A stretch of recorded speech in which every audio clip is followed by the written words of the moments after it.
Okay, hi everyone. It's Ariel again. And the aim in this talk, I'm going to be talking about monitoring phosphorylations by targeted proteomics. Usually what we do when we are, so far the workflow that we've been interested in, we went from protein extractions to protein digestions, then we were monitoring some peptides, and we were talking about data acquisition by different methods and how to analyze this data. What happens in phosphoproteomics, for example, is that we have some further steps. So sometimes we do fractionation, we do phosphopeptide enrichment, and then we get to a sample which is a bit different, so a sample of phosphopeptides.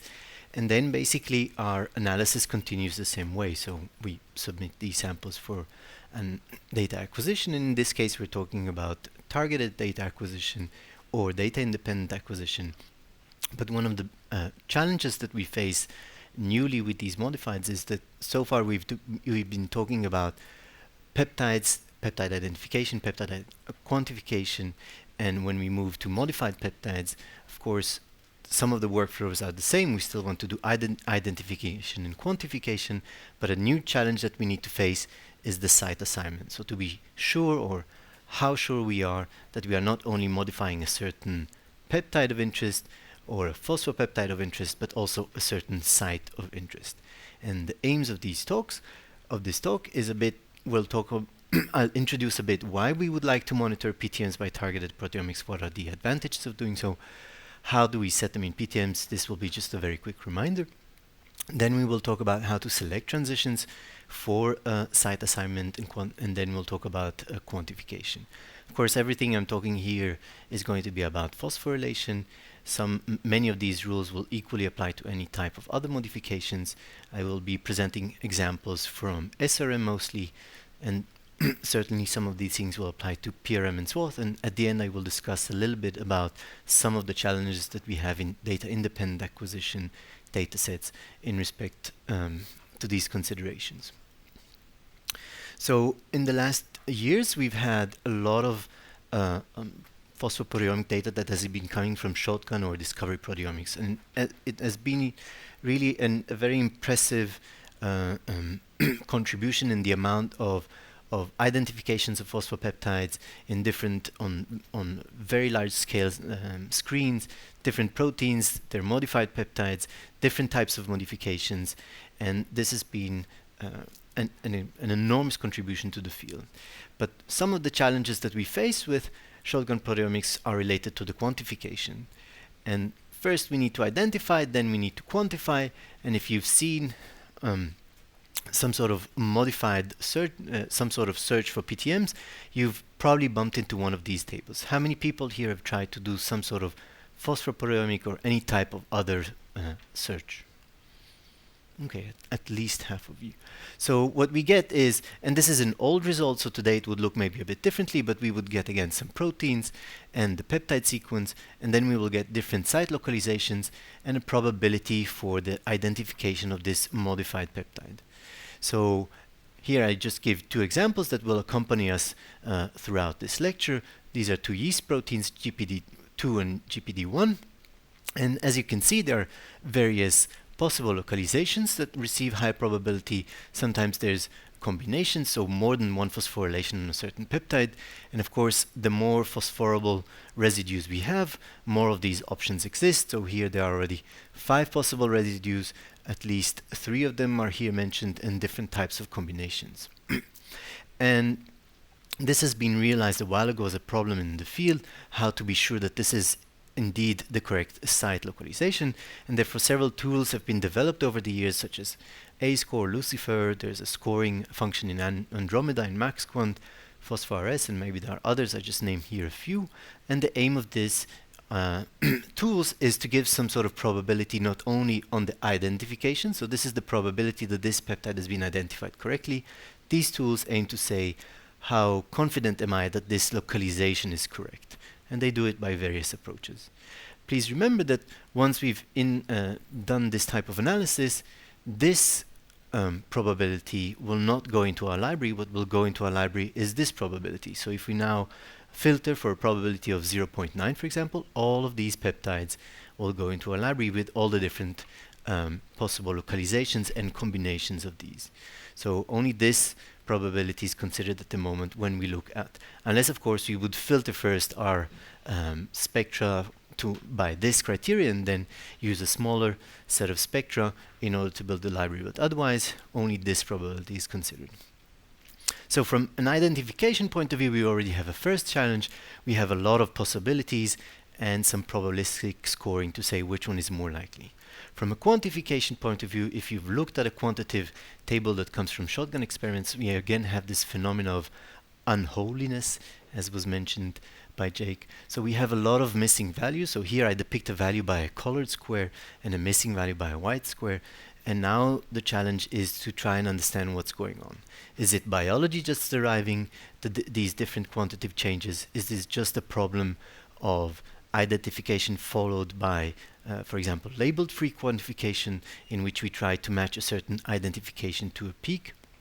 So what will happen, for example, is, let's say we have one chromatographic peak, but then we had, during our search results, two possible identifications, and then this feature during the LFQ needs to be assigned to a certain identification. Sometimes it would be this feature, and sometimes it would be this feature, so we have different types of localizations that are assigned to the same feature. And this will create some problems in quantification. Another possibility is that we had actually two features, or two chromatographic peaks, when we look at the raw data, but for some reason during the search engines we only had one identification. And then we basically sometimes assign this identification to the peak on the left, and sometimes we assign the same identification to the peak on the right. And the result is some sort of quantitative matrix which is not precise or accurate to reflect what we actually see by the chromatography. So since we first do identification and then we do quantification and then we try to bring them together in shotgun, then we risk to somehow mess up these connections. In targeted proteomics, we do identification and quantification together. We use the peaks and the transitions to do both tasks at the same time. And therefore, the premise of using targeted proteomics for modified peptides is to improve the quantification. We would like to have accurate PTN quantification, both in terms of not having any missing values and in terms of having the correct site assignment, that we can use different tools in targeted proteomics to resolve the site assignment, and at the same time get correct and accurate results for these sites that we've resolved. So just to remind you, how do we set phosphorylation sites? In Skyline, we've already seen this before, so it should be very quick. We go to the modification tab, we add a structural modification. These come from the drop-down menus. If you would like also to include neutral losses, because there can also be a neutral loss, that is a loss of the phosphor group plus the water group, then we should also include the number of neutral losses we would like to allow. And if we would like to set this neutral loss, to enable it, we need to enable it here.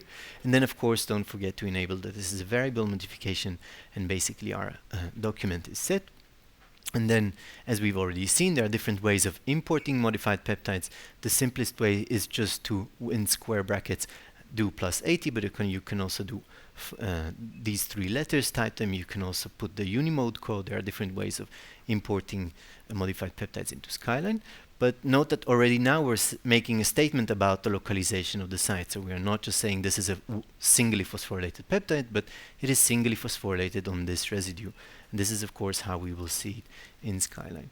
The other option is, as we've seen, to right-click on the peptide, and then in Modify we can choose from the drop-down menu and add the phosphorylation if we have predefined it before in the settings.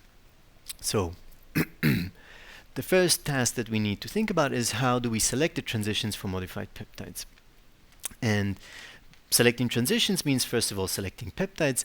We've had in the first talk from Tina, we were saying let's select the best flying peptides per protein for maximal sensitivity, and let's select unique peptides in order to have maximal selectivity. And these things unfortunately don't apply. Most of the time when we're working in with phosphopeptides or any type of modified peptides, what we get is what we have. And basically, a lot of the considerations in trying to choose prototypic or quantitypic peptides don't apply. Some phosphopeptides can map to more than one protein. Most of the quantification that we do is at the peptide level, not at the protein level. So we don't try to use, for example, several peptides per protein unless we are interested in several modifications per protein, because there is no guarantee that several peptides per protein will go in the same direction. So we quantify each one of these phosphopeptides separately, and then instead of guidelines we just need to be aware of certain considerations, such as the peptide length. Is it suitable or not suitable for mass spectrometry? Do we sometimes need to use other enzymes, or is the selectivity of the enzyme compromised? What happens sometimes with trypsin is if there's an arginine followed by a by a serine, for example, that is phosphorylated, then the enzyme will not cleave very well. So we'll get very consistent miscleavages across our whole data set. And that's not a problem, that's just part of the property. We need to take it into account and maybe also target both the cleaved and uncleaved form of the same phosphopeptide. And then we should be aware of peptides that are prone to chemical modifications. One example would be, for example, oxidation. So we should think, do we want to target both the oxidized and non-oxidized form of the same peptide? But most of the time we are interested in specific peptides. They could come from a certain shotgun, a discovery that we did. They could come from literature, so we would like to study all phosphorylations on a certain protein, but we should take different criteria when we look into these. And of course, the second thing that relates is not just to the peptide sequence, but what do we know about the peptide? How many phosphorylation sites are already known about this? What is the possible amount of site localizations? What does the data that we have tell us about site localization? How confident are we with the data that we have? And here, one of the key guidelines that I can say is really try to spend some time in advance to examine what is already known. There's a lot of data that deposited out there in literature, in UniProt, in Phosphocyte Plus, where you can actually extract data about different sites that you're interested in. And if whether you're interested in validating quantitative results from a discovery experiment, or you're interested in a certain protein of interest and trying to quantify a lot of phosphorylations on that protein of interest, some data is already available out there, and you can also learn from it. You can also see that for certain sites, for example, they were only detected in a certain method of enrichment, or they were only detected so far in a certain type of sample. These pieces of information are also complementary and can help you design your experiments. And of course, when you have your own data, then you already have a starting point in how to select the phosphopeptide that you're interested in. And one of the key things that you should consider is when you go into a sample of interest, you should ask yourself, is this protein expressed, and is it phosphorylated in the conditions that we measure? So sometimes we are interested in a certain protein, a certain phosphorylation site, but we go to the wrong sample, and this phosphorylation site isn't actually phosphorylated in these conditions, and then we spend a lot of time trying to detect phosphorylation site of interest, and it just doesn't work because of the conditions. So we've selected already our peptides, and now we would like to select the transitions in order to build this table that we will submit to the instrument. And when we've talked about transition selecting, we again went for these two types of criteria. We talked about selecting the most intense transitions for sensitivity, and taking those that describe uniquely the peptide for selectivity, and this is when we were looking at naked peptides. And of course, now we need to add a third type of transitions, and these are the transitions that describe the phosphorylation site. So in a theoretical sequence here, there's a threonine, and a serine here. So there are three possible phosphorylation sites here. For some reason, I know that the phosphorylation is here, so I need to have transitions that will describe this peptide, and maybe some transitions that will describe that the phosphorylation is happening here and not here. So to exemplify this, we'll start looking at some peptide sequences, and just to bring everybody to the same terminology, I'm going to be talking about phosphopeptide isomers when I talk about the same phosphopeptide with the same amount of phosphorylation sites. So in this case, it's singly phosphorylated, but it's phosphorylated on different residues. And then I'll use the terminology isomers to describe the situation when I have different residues phosphorylated, but the same number of sites. So let's select some transitions. Here's a certain peptide sequence, the one we saw before. It is localized on different on different residues. Of course, the precursor mass is going to be the same, and I've asked Skyline to show me all the B and Y ions for each one of this. Which transitions would you select here? Anybody has an idea? Y10. Any other idea? Y9.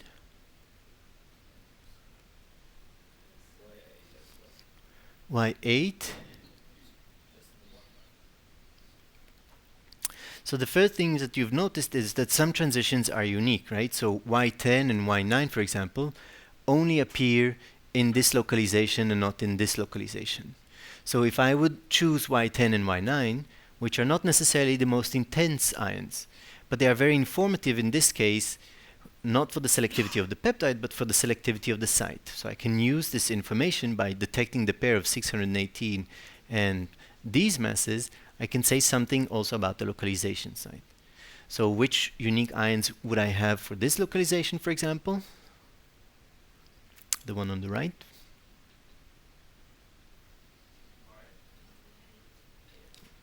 Again? Y8, correct. Any other? Which one? Y7. So there are several of these ions that again I can use to say something specific about this localization. Which would I choose for this one?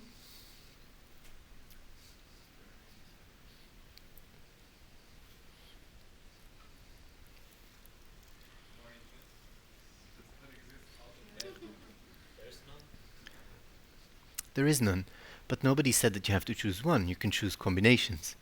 So you will notice that B3, for example, is common only to these, and then these are only common to these, right? So we can design certain combinations between ions that together make a specific signature.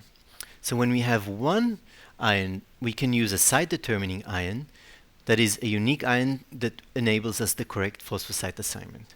And these were the cases that we said here. But sometimes we don't have one ion, but we can find a unique ion signature, so a combination of ions, and the combinations of these ions together will allow us to correctly localize a certain site. So in this case, this is shared between these two. This, for example, is shared between these two, but the combination of these three ions, for example, there could be other combinations, of course, is unique to this localization. Yeah. And what's, I mean, sometimes it happens I have like both peptides in my sample, can be, or even all the three, then I'm kind of troubled, right? Yes, correct. Sometimes we would have more than one in our sample, and then we can use more levels of information, and we'll see it in the next slides. So what about using a neutral loss as a transition? So as we've said, we can set it here in the amount of neutral losses. We set it here by the formula, and then we can also have neutral losses. Is that a good idea?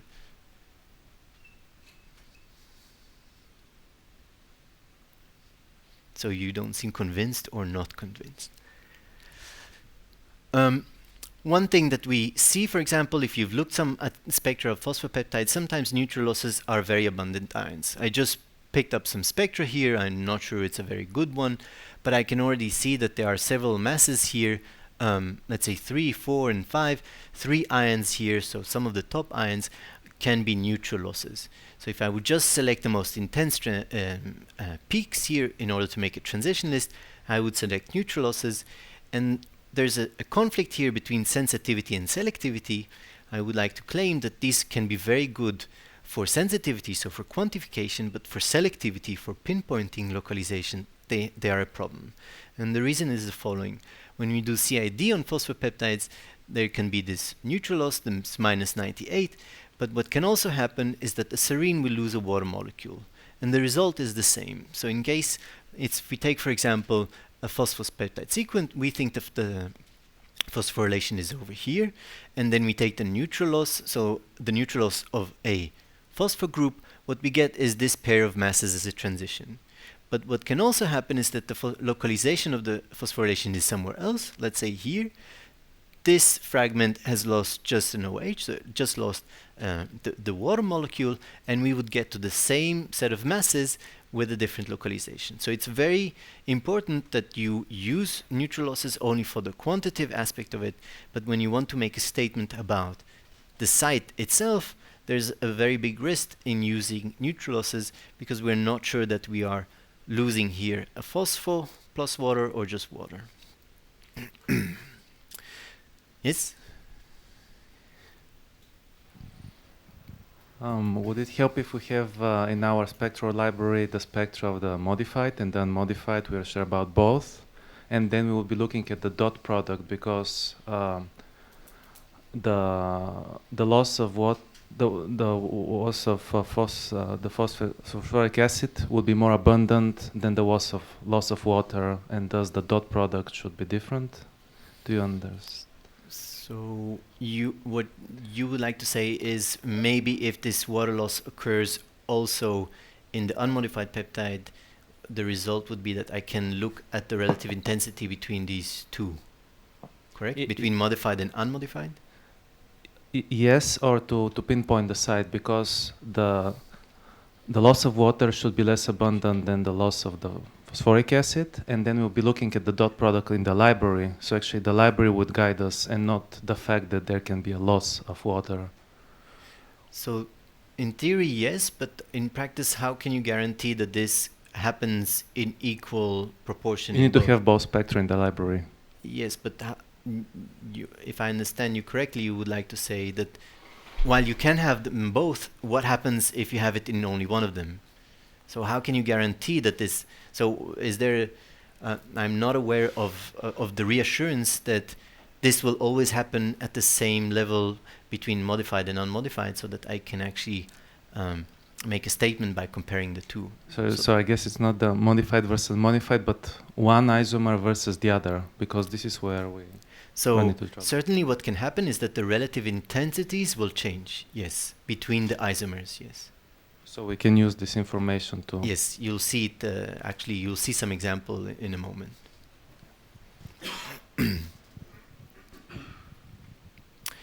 So when we want to do transition selection... Quick question. Sorry. I would like to ask, what about using multistage activation? So that would be a problem in... now the slides I'm showing you are done on a triple quadruple where we will have a problem doing this type of fragmentation. But I cannot comment on other techniques and how they would work, for example.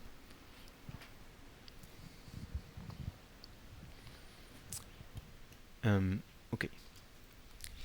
So when we want to do transition selection for phosphopeptides, or in this case phosphopeptide isomers, then we need to first consider the number of phosphorylations on a phosphopeptide in order to look at the possible combinatorics of it, the number of possible localizations, and as we've done now, even just at the theoretical level, and then we would look for these site-determining ions or these signatures of ions, these combinations.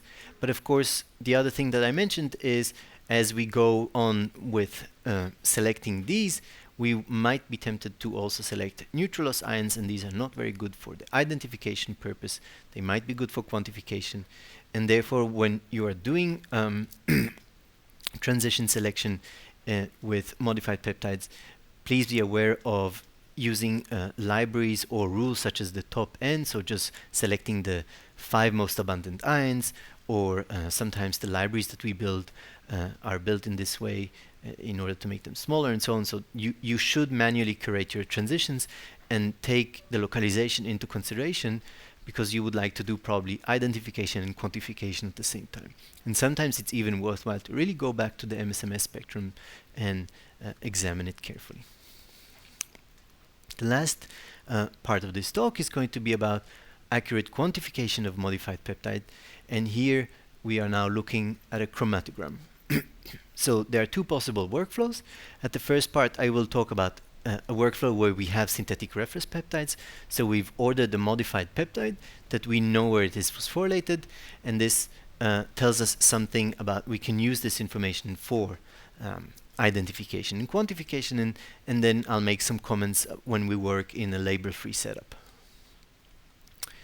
So an important thing that we use here is the information of retention time. And as we've said, retention time is dependent on peptide properties. So if you, for example, if you have this sequence and it's modified on 2 different residues, something about the properties of these peptides is different between these two, and the interaction between these 2 forms and the resin could lead to differences in retention time. And then, of course, there comes the aspect of chromatography. So how good is our peak resolution? How good are we in separating 2 peptides that have some different properties between them? So if we have very good chromatography, we should have very good peak resolution, so we should be able to separate 2 peptides that have different properties. And if we don't, then we will just get one peak that is actually a merger of these 2 different peptides. And then when we look at this, then if we have, for example, some phosphopeptide that has 3 possible residues, let's say it's serine 4, serine 6, and serine 8, it will have some shared transitions, as we've seen. Maybe the relative intensities of them will be a bit different, as mentioned here. Maybe there will be some unique transitions, but what we will also now, I will also now show you, is that they could also behave differently in retention time. So if they are separable in retention time, I would get different types of peaks or mixes of peaks, chromatographic peaks I'm talking about, that I can use in order to do the quantification. So in this case, serine 4 would be separable in retention time. It gives a completely different peak, so I can just use the transition here and make quantification. It elutes at time x. And then we have serine 6 and serine 8. They elute at time y and z. They give some sort of other type of chromatographic behavior, and then maybe I would need to set the boundaries carefully in order, or use specific transitions in order to distinguish between these 2 forms. And I'll show you some examples in a moment, but there are also, of course, cases when this doesn't happen. So these 3 forms would coelute, or at least coelute partially, and then I would need to really find these specific ion determining sites for determining site determining ions, or I would need to look at the specific behavior of certain transitions in order to do the quantification. And I'll show you, of course, examples of that as well. So let's look at the first case. Here is the peptide that we were talking about before from GPD2.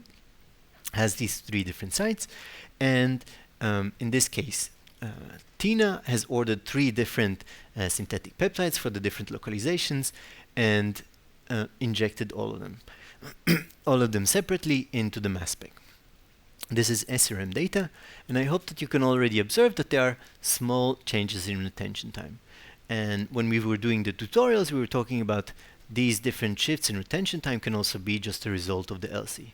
But when we mix all of them together, what we get is a very interesting pattern, and that is that there's a certain behavior, a relationship between these different isomers across the chromatographic retention time. So we have 3 separate peaks which correspond to each one of these localized sites. And what you can also observe, and this was to your question, is that also something about the relative intensities of different transitions may also change. But for the purposes here, what I would like to emphasize is that there's certain behavior, a relationship in retention time between different localizations that is conserved. So this is very reproducible. One will always elute after the other. And then we would say that these phosphopeptide isomers are separable in retention time.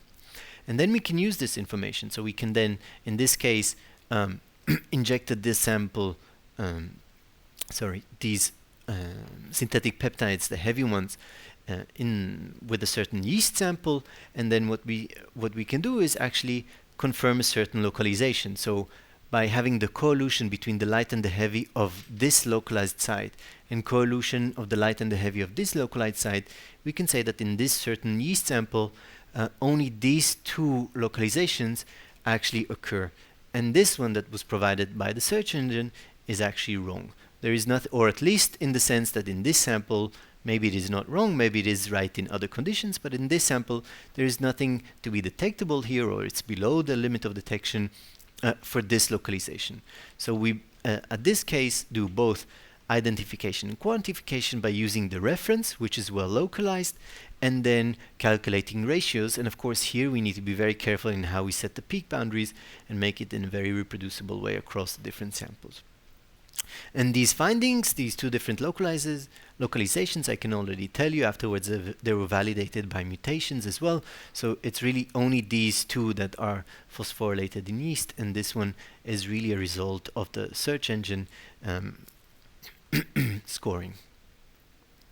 So the other peptide that we looked at before is GPD1. You can see that here we have many more possibilities. So again, we have individual synthetic phosphopeptides measured, and then you can already see that they all elute in a similar time. This has also been very short chromatography, and then we mix all of them together and we get something like this.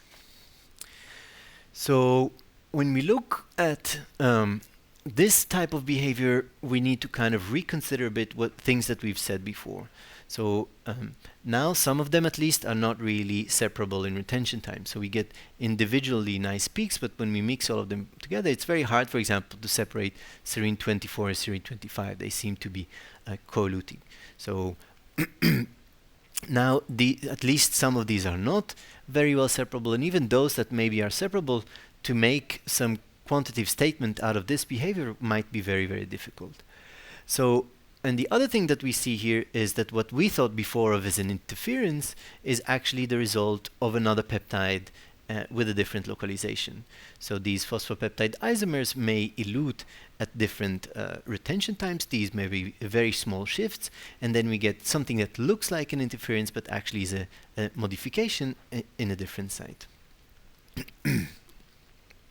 One thing that we could do here is to just try and improve the chromatography, right? So we could look at all the aspects that affect peak resolution, maybe change the beads, maybe change the gradient, and then try to improve this such that we get a separation. And sometimes it works and sometimes it doesn't. So does anybody have here another idea of what we could do?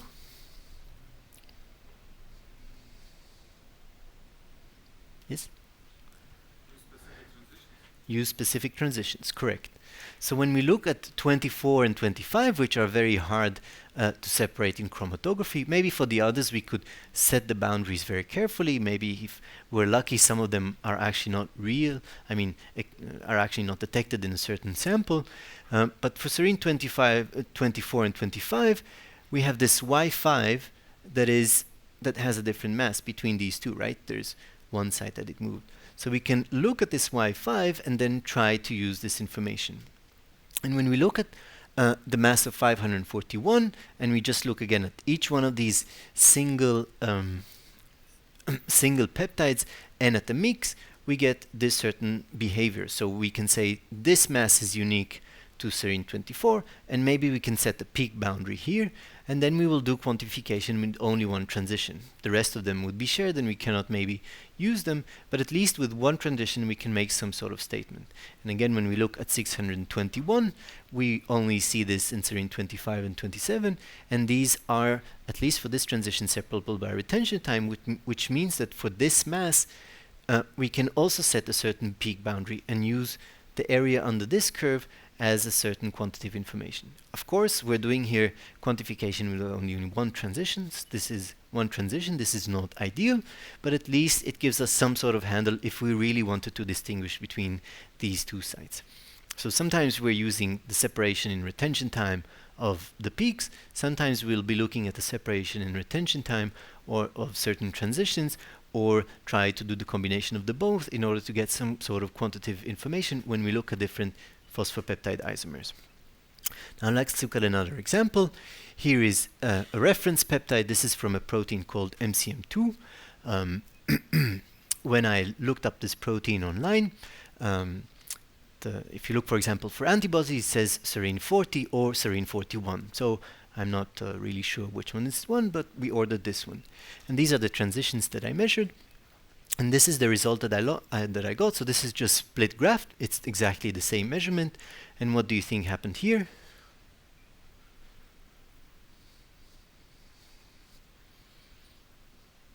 Anybody has an idea what's this? A suggestion?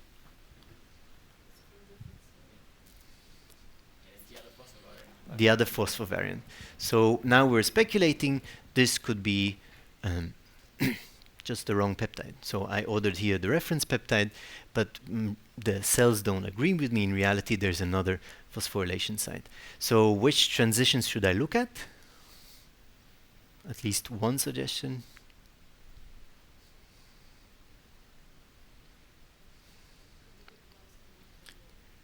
What is common for both and what is not common for both.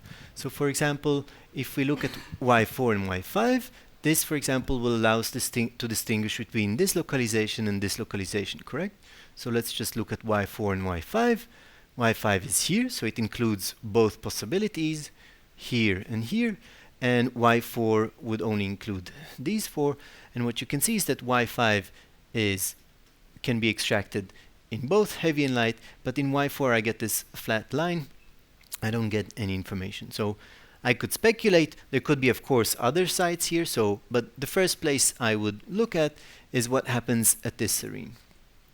And so what I see is when I have two, again, I go to the theoretical list, I have these two possible localization, and the difference is this Y4. This would be for me a site determining ion where I can use to pinpoint a localization. And so I ordered another reference, and now what I get is two peaks. And of course you can notice that they have different retention times. So this is 13.5 and 14.7. You can also notice that, in this case they have different relative intensities, so maybe this is also something that we can use. And then when we look what happens at the endogenous level, indeed these two coelute, and the signal indeed matches for this site. So now I've been able to do the site localization and quantification. So now I'm sure that I'm doing correct quantification for this form of this modified peptide, and I'm not confused. And I'm not confused in doing some mistake by trying to quantify this site, but actually using this peptide, and so on and so on. So I can say that for this site, it's below the limit of detection in this sample. And of course, when I have the two possible forms, sometimes there would be a switch between this site and this site. This can of course also happen depending on the conditions in which I harvested the cells. But when I zoom out, I would get two heavy peaks which share many of the transitions, and a light peak that is coeluting with one of them. So here this would be an example where I do the quantification using synthetic references, which using the accurate retention time and the selection of unique transitions has allowed me to also make very accurate quantification of certain peptide isomers. Till now I've presented some examples of how to use the retention time when we have synthetic peptides, but of course in many cases we don't. So sometimes the only data that we have is shotgun and we're doing label free. And this will be both for the assay development and based on the assay development also for the quantification.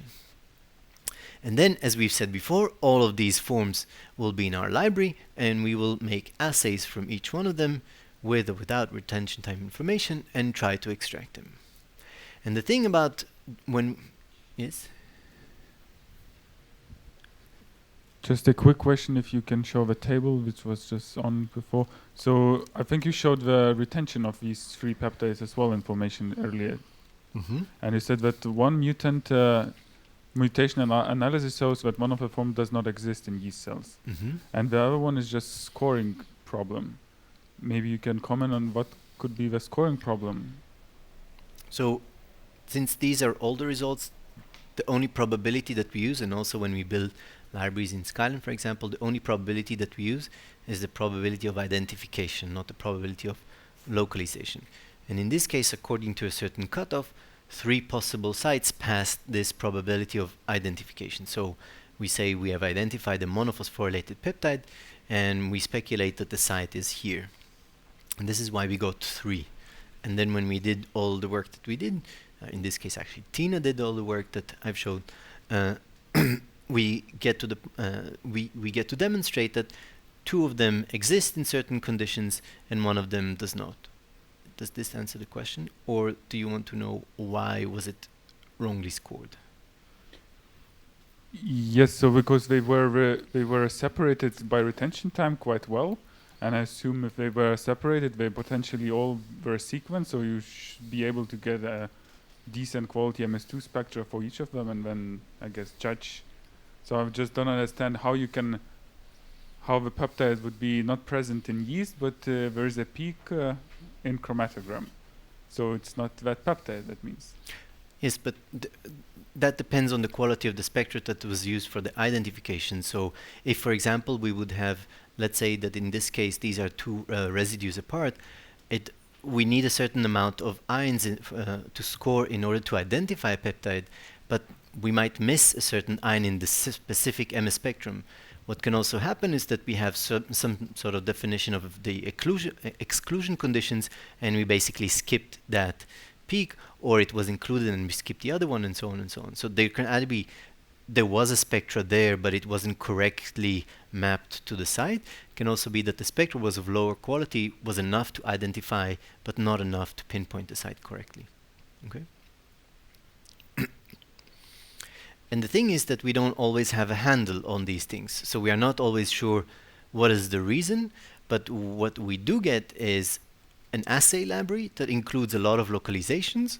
And then when we do targeted extraction, for example, in swath, all of these phosphosite localizations will make it into the library. And then we're going to be doing validation. So basically we might be validating wrong localizations. We are using assays to extract from data.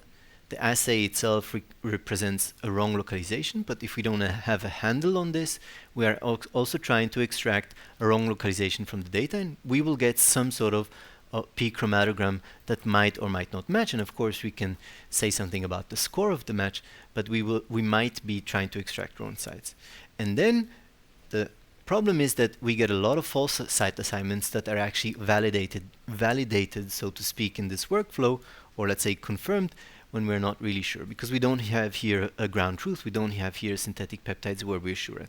Let's look at some theoretical examples. In this case, we had one chromatographic peak and one localization, so this went well at the peptide identification. We could build a library out of it. Even if we just did MS1 quantification, everything would be fine. And then we generated from this a library, an assay for a library. We went and extracted this, and we identified a certain peak, let's say across many samples. But if we go back to the case where we had two localizations that are actually mapped to the same feature, well, as we've talked before, we have a problem. We might have a problem with peptide identification, so we would increase the number of identified phosphosites. Maybe it's true and maybe it's not true, so maybe they coalute and maybe they are, or maybe one of these identification is actually wrong. If we're doing MS1 quantification, then again we have this problem of missing values, sometimes across many samples. Sometimes this peak would be matched to this localization, sometimes this peak would be matched to this localization. And then if we're going to be using here this type of shotgun data for library generation, then we will get assay for this localization and assay for this localization. Let's say we choose the top 6 transitions, and both of them will try to, in both cases with both assays, we'll be trying to extract the same peak. And we don't know here if it's a false site assignment, is it coeluting phosphopeptide isomers, but the thing is that we will be trying to extract the same peak. And something that we can do with swath these days, to some extent it's still manual, but we can of course try and select more transitions and extract them in order to do, if we have these site determining ions, we can in a second iteration, for example, try and extract them and determine which one of these is the correct one. The other scenario that we looked at is the case where we had one localization but 2 peaks, and then we have even a bigger problem. So we are not sure if we identified all the phosphopeptide isomers. So here again, I'm assuming that 2 peaks means that there are 2 phosphopeptide isomers. And then when we do the MS1 quantification, we're kind of jumping between these 2 peaks when we're still at the shotgun at the LFQ level. And now when we want to move into swath, we would like to generate an assay. But we will take relative intensities that are somehow an average of spectra from both different peaks. I've shown you that sometimes the relative intensities would change between these 2 peaks if they are different phosphopeptide isomers.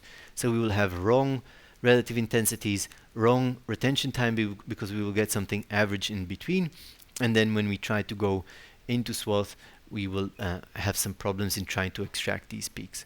So here we don't know if it's a false peak assignment, is it chromatography issue, that it's just split peak, are there other PTMs that can happen?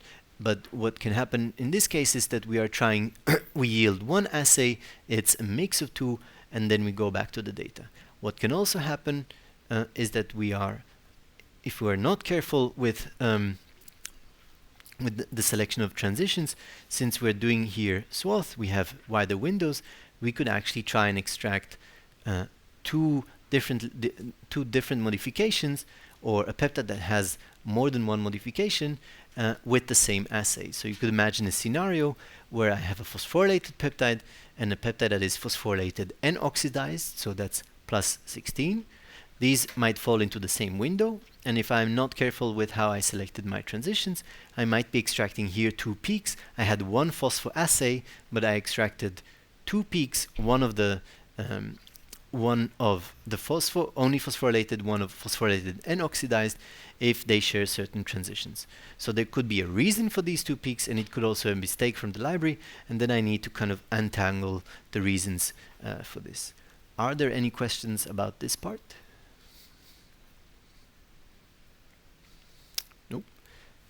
Then in that case, I would like to summarize this lecture. At the first part, we were talking about identification. We were focusing on how to select transitions to best identify the site that we're interested in. And then we introduced the term site determining ions and unique ion signatures that should enable us to pinpoint localized sites.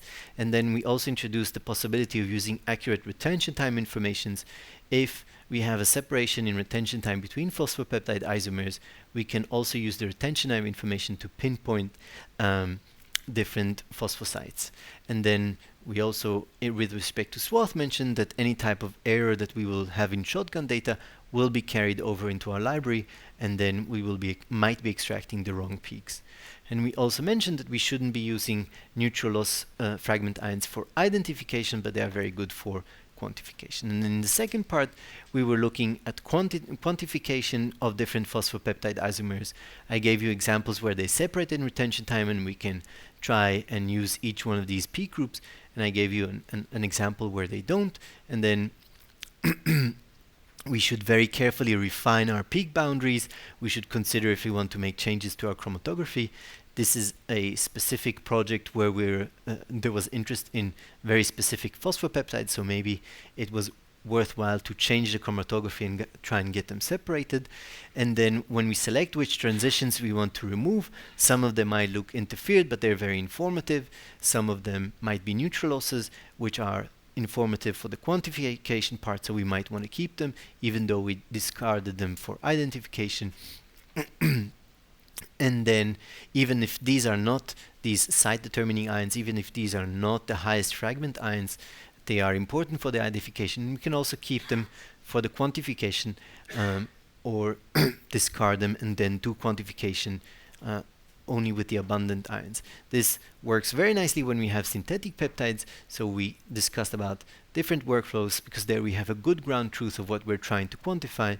When we work in label-free approaches and we have only a certain degree of confidence about the localization, then this of course can get complicated, and these errors, if we have errors in site localizations, they may very well propagate when we move into data independent acquisition workflows. So with that, if you still have any questions, I'm happy to answer. Yes. Two questions. Number one, if I am interested in a peptide that can be phosphorylated, but I don't see it in my shotgun experiment, however, from in silico experiment, like kind of the in silico digestion, it should produce a tryptic peptide that should be visible. How can I, in the easiest way, check whether maybe someone else ever saw this peptide, and can I then merge my library with these results, and how to do this? So the first place I would look is go to phosphositeplus.org. That's a very big repository. Many people deposit their identification lists, and then sometimes there's also some meta annotation, so what samples or conditions or something like this. But this is a place where you can also click and look for any type of information, whether it's from Western blotting or mass spec or so, about localization. So this might give you some level of information. Hey, has anybody seen this site before? And quite often when I start a new project, I actually start just to look up what's going on there. It's very challenging to try and find a site that nobody ever saw before. So maybe there's a reason. And the second one, you mentioned quantification, but what are you actually quantifying? Can you quantify, if you enrich for phosphopeptides, I believe you cannot really quantify the degree of phosphorylation like versus the whole protein. So if you would want to do this, do you then have to kind of separate your sample into phosphopeptide enriched and not, and then try to relate this, or what's the proper way of doing this? So the most accurate way is not to enrich. Unfortunately, this doesn't always work because of the stoichiometries, because of the proportion. So if we look at the total cell extract, it's very hard to identify phosphorylated peptides. In your case, where you work on a specific protein, maybe by enrichment you will get both. But certainly the most accurate way is to do at the level where the proteome and the phosphoproteome are still combined. And then also the most accurate way would be to work with aquapeptides, or you can at least work with heavy peptides, and then you can do some relative quantification to calculate stoichiometries. The other approach, which can in theory be done, is the approach where yes, you enrich for the phosphoproteome, and then you measure the proteome and the phosphoproteome separately. However, there the problem is that you may have many losses along the way, which will interfere with this quantification. So you risk the fact that I quantify, and I think this phosphopeptide represents 50%, but it actually represents only 10%, and half of it was actually lost in the sample enrichment and so on.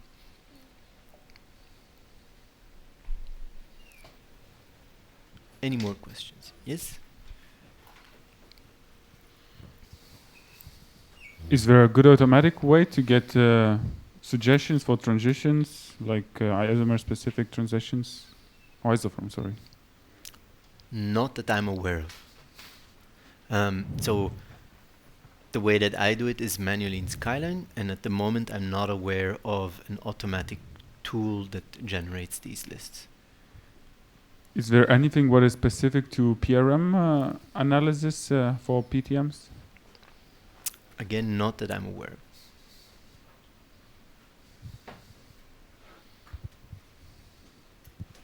So we talked about quantification, identification. What sort of normalization would you do in this sort of analysis?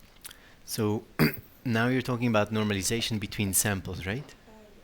So when I work on such projects and I want to normalize between samples, I also include, I go with the approach of housekeeping genes. Apparently there are housekeeping phosphorylations. I actually am not sure this is true, but there are certainly phosphorylations, you can find it in your data sets, that don't change, at least not in the conditions in which I'm interested in. And then some of them are also very abundant, and then I also add to my assay list these housekeeping phosphorylations under the premise that they are really, I don't actually presume they are housekeeping. I use this term to designate those that don't change in my metrics, and then I also use them for normalization between samples. And of course, as I've shown you, I use heavy references for these. And how about using, for example, like 3 peptide, if you're interested in normalization to the protein, in this case, how about taking, for example, 3 peptides, non-phosphorylated peptides of that particular protein that you are looking at phosphorylated version of now with respect to the protein, then it would be good to have the phosphorylated and unphosphorylated of the same sequence, and then at least one other peptide that is not of this region. So having several peptides to quantify the protein, preferably one of them is the unmodified version of the site that you're interested in. So, any other questions? Good. Then we now move to Brendan. Okay, thanks a lot, Ariel.